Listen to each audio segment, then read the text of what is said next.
पिता, पुत्र और पवित्र आत्मा के नाम पर आमीन। आप सबों को जय यीशु। आज 40वां काल मनन चिंतन में हम लोग क्रूस की रास्ता का पहला स्थान पर मनन चिंतन करेंगे। पहला स्थान में हम लोग मनन चिंतन करते हैं, यीशु को प्राणदंड की आज्ञा मिलती है।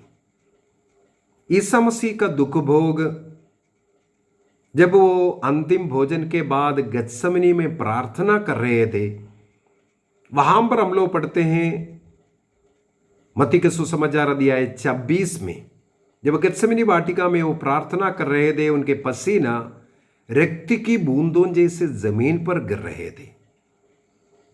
प्रभु शिष्यों के पास आकर के कहा, मेरा हृदय इतना व्याकुल है कि मैं मरने पर हूं। परीक्षा में ना पढ़ने के लिए तुम लोग जागते रहो और प्रार्थना करते रहो। इसके बाद ईसा मसीह उन लोगों से थोड़ा और आगे बढ़ करके जमीन पर गिर करके दंडवत करते हुए अपने पिता से बार बार प्रार्थना किया। दुख कष्ट झेल रहे थे, हृदय इतना पीढ़ा था, इसलिए पसीना रक्त की बूंदों जैसे जमीन पर गिर रहा था। अर्थात ईसा मसीह का दुख भोग गत्समनी बाड़ी में शुरू हुआ। वो बार बार पिता से प्रार्थना किया, यदि संभव है, यदि हो सके तो ये दुख की प्याला मुझसे हटा लो। अन्य यदि कोई तरीका है मनुष्यों का पाप का प्रायश्चित के लिए, वो तरीके अपनाओ बोलता है।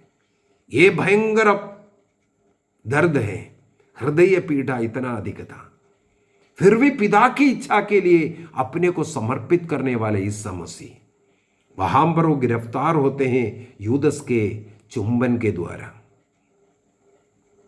ईसा मसीह को पलटन गिरफ्तार कर अन्नस के घर में, कैफस के घर में, पिलातुस के घर में, हेरोद के घर में, यहूदी महासभा के सामने सब घसीट कर लेके गए, अपमान निंदा किया। और पिलातुस बार बार बोलने लगे, इस मनुष्य पर मैं कोई गलती नहीं देख रहा है, प्राणदंड के योग्य कुछ भी इसने नहीं किया है। लेकिन लोग चिल्ला रहे थे,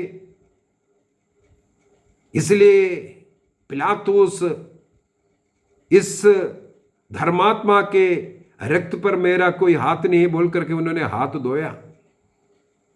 इसके बाद सैनिकों के हवाला कर दिया, इन्हें कोड़े लगाओ और इन्हें क्रूस दंड दो।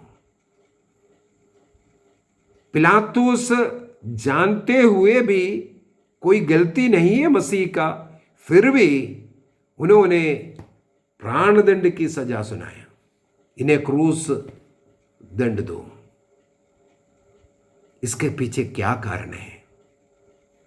हम लोग भी ईसा मसीह को जानते हैं, ईसा मसीह में विश्वास करते हैं, बपतिस्मा ग्रहण किया, मसीह के नाम पर जीने वाले हैं। अनेकों लोग ऐसे हैं, मसीह का नाम अन्य लोगों के सामने लेने में लज्जा होता है, डरता है। मसीह को प्यार करते हैं, बोलते हैं मसीह है करके, मसीह नाम भी है, लेकिन प्रार्थना करने नहीं जाते हैं, चर्च नहीं जाते हैं। अन्य लोगों के सामने एक क्रूस का चिन्ह लगाने के लिए भी वो डरते हैं, लज्जा करते हैं। पिलातुस के समान हम उन लोगों से दुनिया को देख करके कार्य कर रहा है। झूठे अभियोग लगाया ईसा मसीह के ऊपर। क्यों? क्योंकि हम दूसरों के ऊपर दोषारोपण करते हैं। मत्ती का सुसमाचार अध्याय 7 को अगर हम पढ़ेंगे, वाक्य 1, दोष नहीं लगाओ जिससे तुम पर भी दोष नहीं लगाया जाए। दोष लगाने के विषय में ईसा मसीह स्वयं पहाड़ी संदेश में कहते हैं, दूसरों के ऊपर दोष मत लगाओ। दूसरों को सहन करना, दूसरों को प्यार करना, दूसरों को क्षमा करना, क्षमा करते हुए, सहन करते हुए प्यार करना, यह मसीहियों का चिन्ह बनना है। इसलिए दूसरों की गलती, दूसरों के अपराध अन्य लोगों के ऊपर मत दिखाइए। दूसरों पर दोषारोपण मत करो। संत पौलुस बहुत ही सुंदर तरीके से रोमियो को लिखते हैं। रोमियो का पत्र अध्याय 2 वाक्य 1 से आगे हम लोग पढ़ते हैं, वाक्य 1 से 3 तक बहुत अच्छे। दूसरों पर दोष लगाने वाले तुम चाहे जो भी हो अक्षम्य हो। तुम दूसरों पर दोष लगाने के कारण अपने को दोषी ठहराते हो, क्योंकि तुम जो दूसरों पर दोष लगाते हो यही कुकर्म करते हो।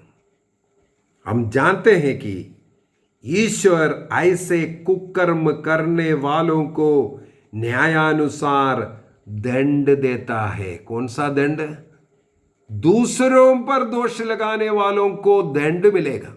पूरे बाइबल पढ़कर के देखो, ईसा मसीह ने कहीं पापियों को तुम पाप किया ऐसा ऐसा बोलकर किसी को डांटा नहीं। डांटा उन लोगों को जिन लोग अन्य लोगों के ऊपर दोषारोपण करता है। फरीसी लोग, शास्त्री लोग, सदूकी लोग इस प्रकार का कार्य करता है, इसलिए धिक्कार सदूकियों, धिक्कार फरीसियों बोल करके उनका धिक्कार किया। जो व्यक्ति अन्य लोगों का दोष लगाता है स्वर्ग में उनका गलतियों का हिसाब किताब रखता है। जो दूसरों पर दोष नहीं लगाता है ईश्वर भी उनके गुनाहों को ढकता है, क्योंकि ईश्वर प्यार है।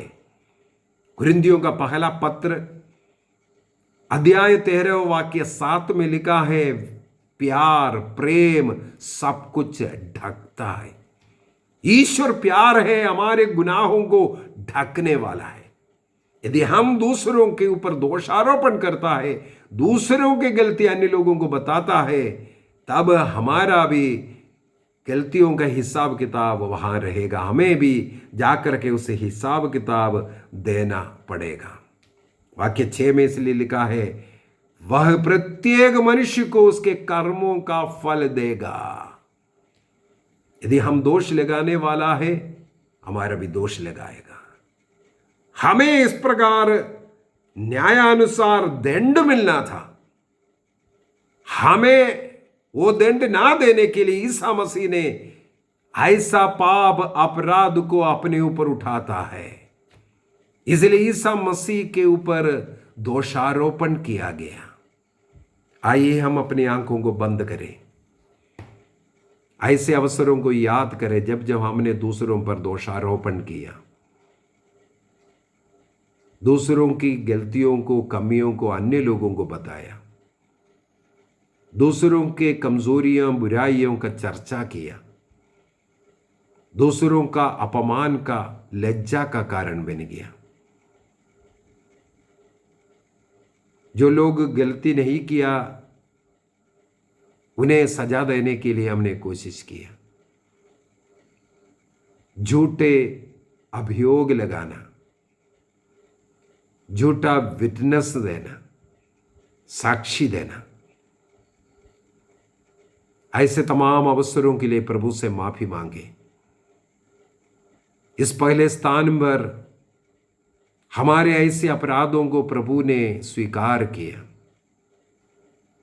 क्योंकि प्रभु ने कोई गलती नहीं किया। प्रभु ईसा मसीह में कोई गलती नहीं था, फिर भी उनके ऊपर झूठा दोषारोपण किया गया।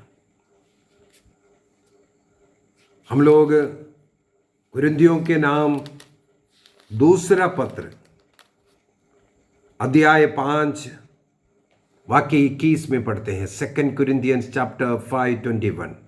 मसीह का कोई पाप नहीं था, फिर भी ईश्वर ने हमारे कल्याण के लिए उन्हें पाप का भागी बनाया। जो पाप हम करते हैं ऐसा पाप अपराध उनके ऊपर हुआ, जिससे हम उनके द्वारा ईश्वर के पवित्रता का भागी बन जाएं।